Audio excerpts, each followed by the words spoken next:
Let's talk about the Brunei Darussalam political system. Before we get deep, let's meet Hassanal Bolkiah, the Sultan and the Prime Minister of Brunei. Hassanal Bolkiah is obsessed with luxurious things. He owned over 7,000 cars and he lived in the largest private palace in the world. Please remember this information because it will make sense in a moment. So Hassanal is also known as the last absolute monarch in the world. This may give us some clue that Brunei is under the political system called absolute monarchy, which means that the head of the state and the head of the government is under the control of one person, and the person is Brunei Sultan, and currently the Sultan is Hassanal Bolkiah. Even though he has absolute control over the whole country, the man still needs help from the professional. That is why he created the council to give himself the advice. There are six councils. The council are Privy Council, Religious Council, Council of the Minister, the Adat Istadat Council, Legislative Council, and Council of Succession. And they all have different roles. After we acknowledge the political structure of Brunei, let's talk about Brunei's human rights political agenda. And this is where the information earlier started to make sense. Here we go.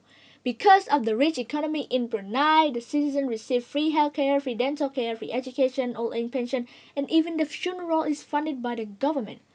But there is a catch. We all know that nothing in this world is free. Therefore, in this case, Sultan used this method as the way to disguise himself from his ridiculous spending on his luxurious items. Plus, we all know that the free stuff technically never has a high quality. That is why most of the government spending on the system is pretty much just a minimum amount of money of the total state revenue. By mean more pocket money for Sultan to buy his gold Rolls car. However, most citizens in Brunei are living happily depending on their government capital subsidy, but not until there is no freedom of speech, press, assembly, and association. And one of the notorious controversy of human rights news in 2019 of Brunei is that Brunei society can't be in the LGBTQ plus community or else they will be stoned to death.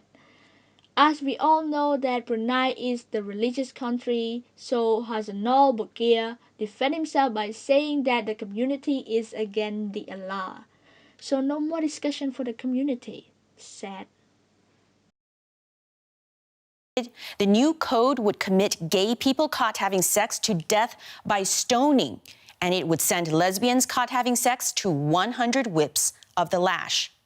The United Nations has called these laws draconian, but the Sultan defended them. As a small nation, we always devote our prayers to Allah. This is driven by our national philosophy of Malay Islamic monarchy that has existed here for hundreds of years. This system preserves and guarantees the rights of all people, regardless of their race and faith.